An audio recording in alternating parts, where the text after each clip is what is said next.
Hi everyone, welcome out on the lake at John Knox Center. We are here today doing a little canoeing. So we wanted to teach you some things that we learn about canoeing and that our campers learn about canoeing on a day-to-day basis. Now for us, we do two different kinds of canoeing. One is flat water canoeing. And today you can see this is a perfect day for flat water canoeing. No wind, no anything. It is calm and cool out here. Really the only ripples in the water are us with the paddle. So first of all, Ryan and I are in a tandem canoe. Tandem means two, okay? So two people. And he is in the front seat videoing turned reverse. So in a canoe, both people face the same direction. And in a tandem canoe, normally if he were paddling, he would be facing forward and not turned around facing me. But we kind of thought you would like this view of the background of the Tennessee River here in Tennessee as a backdrop. So one of the first things we teach kids about canoeing is the 3 P's. You need 3 things that start with P to go tandem canoeing. The first one is a paddle. This is a paddle. It is not an oar. An oar is something that's actually attached to a boat. This is a paddle, and as I tell the kids, it's attached to their hot little sweaty hands, okay? And there are parts of the paddle. The first part is called the T-grip, and it's this part right here, okay? It's the yellow part at the top, looks like Mr. T. I tell kids you have to keep Mr. T under control, or he likes to come back and hit you in the nose or the eye or bust out your teeth. Not good in canoeing. So you always want to hold the paddle correctly. And the way you do that is to hook your thumb under one part of the T and wrap your fingers around the top. Now that can be done on either the left or the right side. I am a left-handed paddler or a left-sided paddler. Typically when you paddle, paddlers never change sides, okay? So in a river or on the lake, I would not normally switch sides to paddle on my right, okay? I would always stay on my left, and the person who is in front of me would also stay on their right. So we would be opposite. 2 paddlers paddling on opposite sides makes the canoe go straight, okay? If they are the same paddle strength. We say that these are the canoe motors, so show me your canoe motors on Facebook here. Get out your canoe motors, get ready to do some paddling. So you need a paddle. You need the T-grip to always be held and under control. The red part of this paddle is called the shaft, okay? This is called the shaft of the paddle. It's kind of the opposite of holding a baseball bat. I want my shoulders open and apart. I don't want them really close. This is hard, all right? So you want them spread apart. The bottom part right here, right where the shaft meets the blade, is called the throat. You want your hand kind of toward the end of that throat, right down here, all right? Always notice my fingers are pointed down and away from me. I never point my hands backward, or this isn't the gym, we're not doing bicep curls, okay? Always down and away, all right? And this is the blade. The blade is where the power comes from. If you put just a little bit of the blade in the water, you're only gonna have a little bit of power. But if you put a lot of the blade in the water, you're gonna have a lot of power, all right? So always holding T-grip at the top, all right? Blade in the water, and that is how we paddle, all right? So the first thing you're gonna need in a tandem canoe experience is a paddle.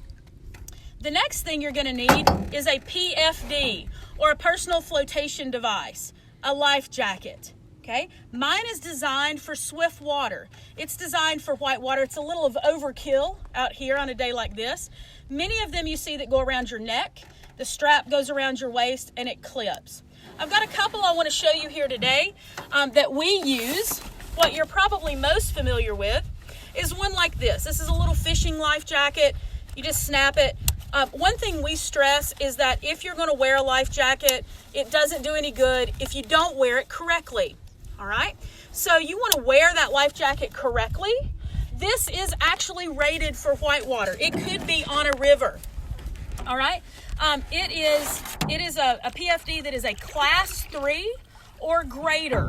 Okay. Mine is a class 3. This little fishing life jacket is as well. A third option that we're going to show you is another whitewater jacket.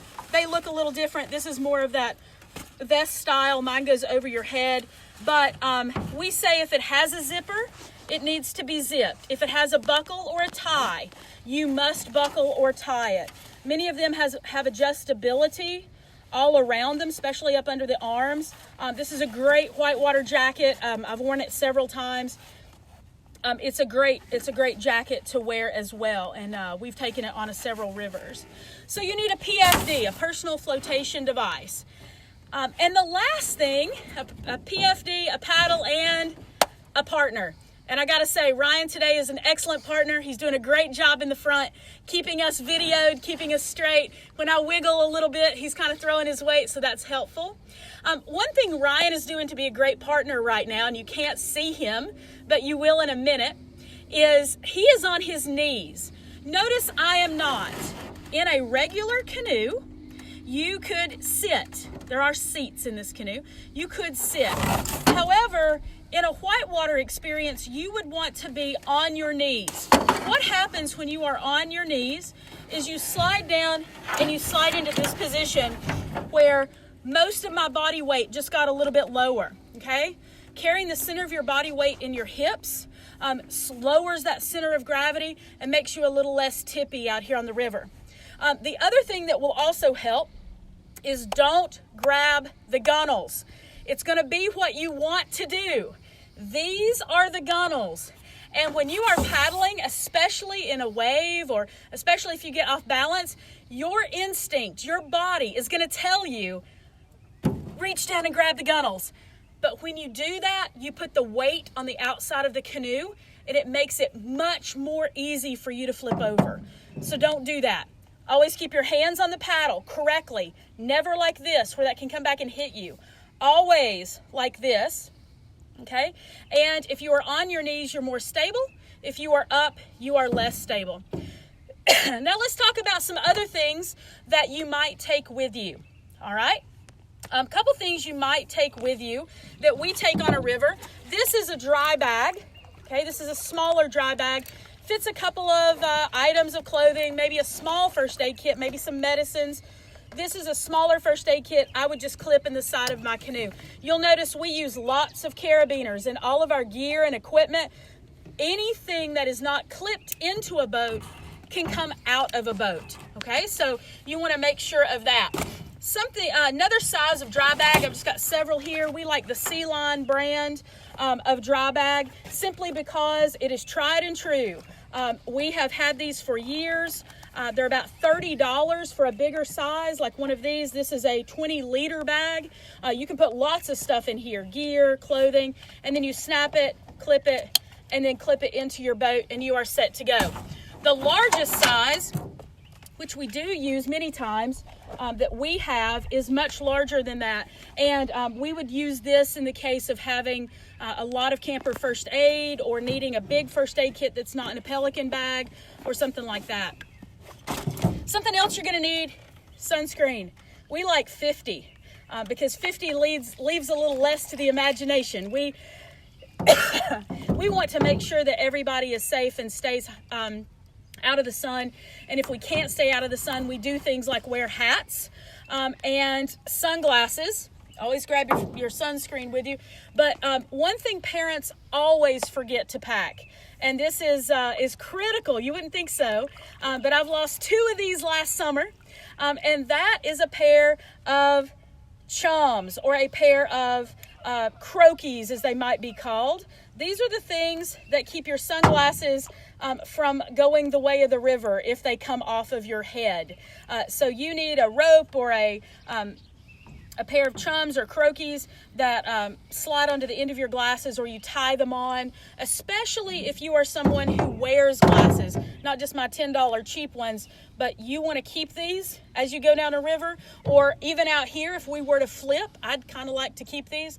You want to make sure that you have something attached to your glasses.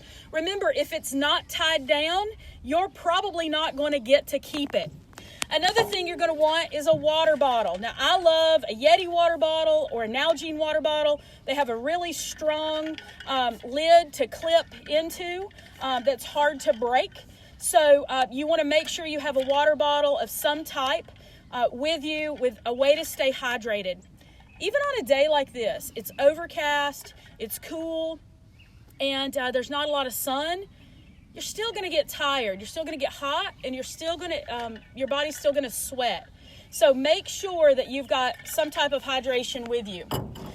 Now, this might be the most important piece of gear besides your paddle partner and a PFD that I take with me. I'm going to show you 4 different kinds of these. These are dry boxes.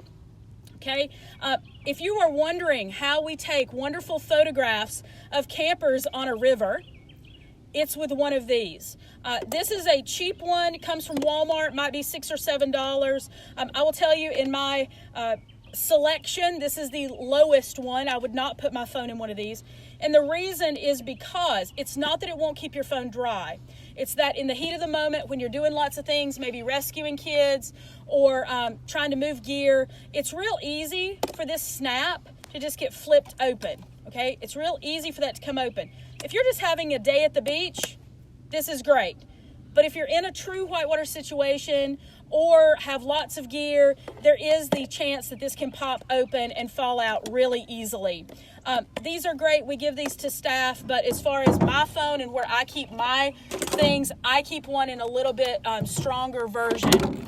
Another version is going to be a Pelican box. You can find one of these for about $20 at a Dick's Sporting Goods or an Academy. Notice I have lots of carabiners, lots of ropes to attach things. Remember, if it's not attached, you can lose it. Same thing with this. I used this for several years, and then I realized what was happening is it was getting flipped open and moisture and water could get on the inside. And I didn't really like that, especially when I'm holding a phone or I'm in a whitewater situation trying to take pictures of kids. That gets a little questionable, and you don't want to be questionable with your phone.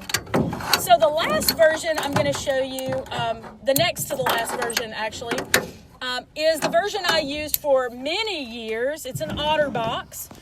That's a company that everybody knows, OtterBox. This is a great dry box. Again, this is personal preference. It has 2 little flips. So you got to flip them both before it opens up. And if you're wondering, I typically keep a towel in my OtterBox or dry box because of the condensation. When you when you are close to water that is a very different temperature from the air, it causes fogging. And so I need something to wipe my phone off with before I take those photographs.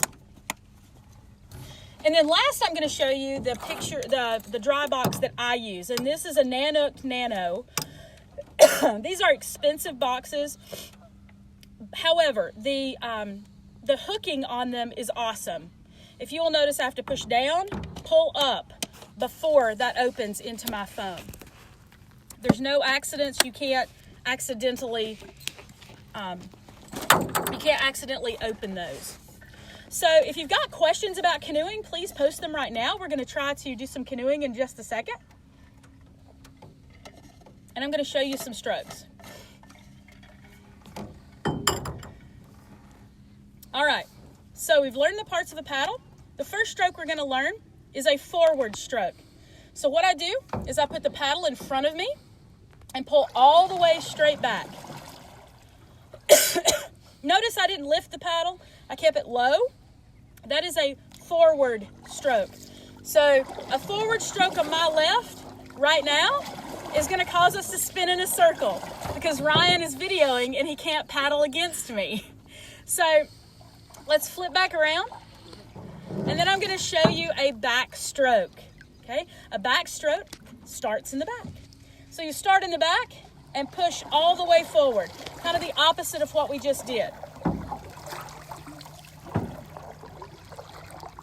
All right, and as we try to straighten back up, the next stroke is called a C stroke, and this is C like the letter. Okay, so I like to pretend that the blade is a big Sharpie marker, and I'm going to put it in the water right in front of me and draw a big C around my body. Now, the jobs of the person in the front and the back. The person in the front is best for the motor. Man, they're paddling forward. The person in the back can easiest steer. And a C-stroke isn't always the best stroke to use when you are in the back of a canoe. A rudder stroke is much easier. So if you use a rudder stroke, the problem is we need to be going forward. So Ryan and I are going to try to paddle and go forward. Notice I just did a rudder stroke because I'm trying to keep us straight. So the way you do a rudder stroke is you start in the front and then hold that paddle out to the side. Notice how we are turning. It's kind of a half backstroke, but it does work if you are going forward. And then we will turn. And that's a rudder stroke. So a couple of other things you should know when you're out on a river or a lake. Know your location. Have a map, okay? Make sure you know that if you were to have to get off the river, trails to get back to civilization.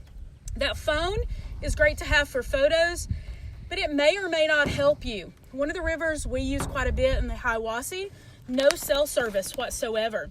Even on a lake like this, you could get disoriented and not exactly know where you are. So make sure you're taking a map with you, taking a first aid kit and other things like that so that you are safe while you're out here. A couple of other things we thought were kind of funny as we got ready to go canoeing. How our PFDs are set up a little different. And we started looking at what was in them. Okay, I have, well, a ponytail holder. Probably need to be using that. And I have flint and steel.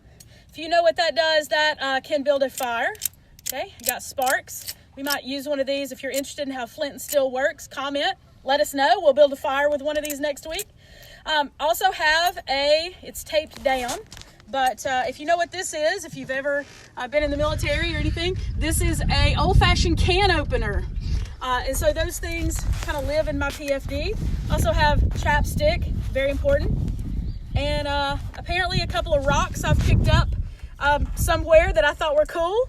So that's what's in my PFD at the moment. So comment, guys. Like and share our videos. We are going to let Ryan do some paddling here in just a second. So before we paddle off into the sunset, stay with us because we are going to try to trade the phone and not actually, fall over. So here we go. Ryan's going to try to flip over. I'm going to lean down, okay, so that I'm as low as I can get in the canoe. I know you all are just watching to see if we fall. All right, Ryan looks like he's in position. So here we go. All right, Ryan, let's do some forward strokes. Ryan's going to show us good forward stroke technique. And in his defense, Ryan is not a front paddler. He is a back paddler. Okay, so typically Ryan paddles in the back. He's more of the steerer of the operation, just as I am. He is not typically the paddler in the front. All right, so those are great forward strokes.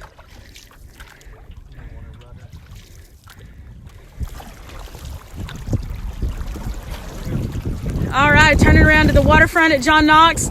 The water's really low, as you can tell, giving us some great forward strokes. And he's having to paddle on both sides because, again, I can't paddle and hold the phone at the same time. All right, so go ahead and give us a couple backstrokes, Ryan.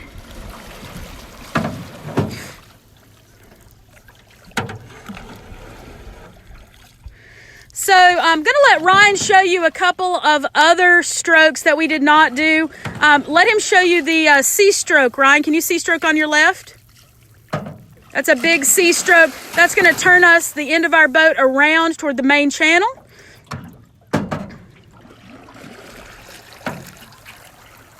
All right. And rudder is really hard to demonstrate in the front of the boat. I am going to have him show you a draw stroke. A draw stroke, you reach out, pull toward the boat, and then feather back. Now that feathering back is really important because if you don't, it will flip the boat, okay? So you want to reach out, pull in, and feather back. Perfect. Doing that is an easy way to turn the boat as well. And if you'll notice, we did turn several times. You can also draw or cross draw. Cross draw is where Ryan would keep his hands the way they are on the left and then reach across and do a draw stroke. That is a hard stroke to do. It is usually used in solo canoeing because a solo canoe is a little bit more narrow than a tandem canoe. However, want to give you the opportunity to ask us questions. We are paddling around, having fun out here at John Knox today. And if you have any questions about canoeing or suggestions about other live options that we could do, we kind of have a list, but let us know what you are interested in. Tomorrow is still up for grabs. However, Friday, we're pretty sure, is snake feeding day. So join us for snake feeding and some other fun experiences at camp. Thanks for your time, guys. Love you guys. Keep in touch. Keep community here as camp creates community in new and different ways.